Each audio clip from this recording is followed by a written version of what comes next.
Considero que es obvio que ya desde hace algunos años la manera principal que tenemos para interactuar con cosas en varios videojuegos es disparar, ya sea rifles, pistolas, arcos y flechas, incluso lanzar objetos podría caer en esta categoría a veces. La idea de atacar a distancia a un algo o alguien con un arma u objeto a distancia aparentemente nos revuelve algo en el cerebro que nos causa satisfacción y dependiendo del contexto incluso admiración por aquellos que pueden apuntar y disparar más rápido o mejor que nosotros mismos. Y por supuesto, al ser una mecánica tan trascendental en la industria, al punto de volverse una mecánica fundamental en muchísimos videojuegos, a lo largo del tiempo muchas desarrolladoras han intentado darle un giro al concepto para darle un encanto diferente o nuevo a la idea. Podemos comenzar con cambios relativamente simples como en Valorant, que si disparas y te mueves al mismo tiempo pierdes toda tu precisión, o en el espectro opuesto, Titanfall, donde el punto es justamente moverte y disparar al mismo tiempo. Y en este punto es que hay que hablar precisamente de Superhot.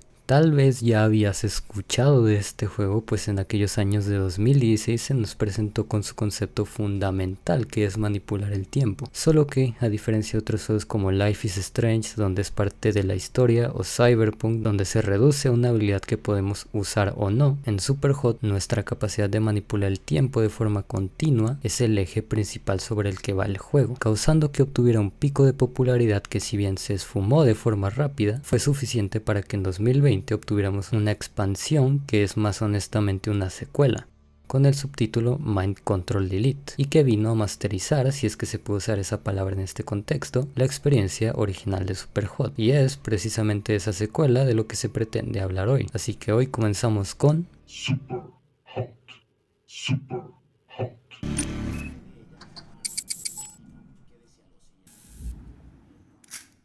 A ver, con la introducción creo que quedó bastante claro que en Superhot la idea de disparar es bastante especial. A diferencia de otros juegos, aquí las balas, si bien no son muy rápidas, son perfectamente visibles. Y esto es así porque el juego nos presenta una mecánica fundamental como puede ser controlar el tiempo. Es bastante simple. Si te quedas quieto, el tiempo se para. Y luego, cuando te mueves, avanza. Este ligero control del tiempo, si bien podría sonar a una absoluta ventaja, la verdad es que muchas veces puede incluso jugarnos en contra, puesto que no solo es el caminar y correr lo que hace avanzar el tiempo, sino también disparar, recoger y lanzar objetos e incluso mover la cámara, por lo que el juego sí o sí te pide que aprendas a moverte con inteligencia, puesto que hasta el hecho de quedarse mucho tiempo mirando alrededor nuestro para ver qué haremos a continuación nos puede matar. A esto hay que sumarle que los enemigos son todo menos predecibles. Siempre intentarán tomar ventaja de ti por cualquier medio que tengan, a veces atacándote a traición por la espalda desde lugares elevados y por supuesto intentando dispararte con cualquier arma que tengan a la mano. Mencioné antes que las balas no son instantáneas y esto se nota especialmente en este juego, pues muchas veces hay que predecir dónde estarán los enemigos para que las balas les lleguen, y si son más de uno, esto puede poner un factor de presión psicológica que te obliga a pensar rápido para no perder vida. Además de que progresivamente mientras más se juegue, uno puede ir desarrollando la habilidad de recabar información sobre el entorno y utilizarla a nuestro favor. Ubicar dónde hay enemigos, qué armas tienen e incluso en qué zonas del mapeado hay armas que podemos recoger. Puesto de esta forma suena que Superhot es un juego medianamente exigente y algo complicado, pero la verdad es que si bien sí pide y recompensa tu aprendizaje, es relativamente accesible, sobre todo si consideras como yo que tienes una puntería medianamente buena en juegos de disparos que funcionen con el mouse. Para empezar con este punto, la manera en la que se distribuyen los niveles son estos pequeños mapas en donde cada nivel representa un nodo, y dentro de cada nodo hay una serie de escenarios que hay que superar. Antes de empezar un nodo se nos permite elegir un núcleo, que es básicamente una de las 5 habilidades esenciales que podremos utilizar, los cuales son más vida, que como dice su nombre nos dará un corazón extra, transferencia, que nos permitirá robarle el cuerpo a un enemigo y consecuentemente tener a uno menos que eliminar, recuperar, que nos dará una katana la cual podremos arrojar y atraer de vuelta a nosotros con telequinesia, y carga, que nos dejará teletransportarnos frente a un enemigo para golpearlo ya sea con los puños o un arma cuerpo a cuerpo. Estas habilidades cambian la dinámica de nuestro juego y nos dan una razón para jugar de forma diferente. No es que modifiquen por completo nuestra forma de jugar, pero sí son herramientas que pueden cambiar nuestros planes para mejor. A esto hay que sumarle que dentro de los nodos a veces tendremos la opción de elegir una mejora adicional que tendremos hasta que se acabe el nodo. Si bien es cierto que hay unas que son más útiles que otras, la mayoría suelen representar una ventaja, y es que son circunstancias circunstanciales. Tenemos desde mejoras que nos dan más vida después de matar enemigos, una que hace que si disparamos a la pared la bala rebote contra un enemigo, otra que hace que cuando nos hagan daño nuestro cuerpo explote sacando un montón de shurikens y demás. Estas mejoras, si bien son poderosas, mantienen equilibrado el juego, pues no es que nos resuelvan una partida, y de hecho, a veces, si no las utilizamos bien, nos podemos acabar haciendo daño a nosotros mismos, además de que hay que sumar un último elemento que juegue en contra nuestra, y que, a propósito, decidí dejar hasta el final.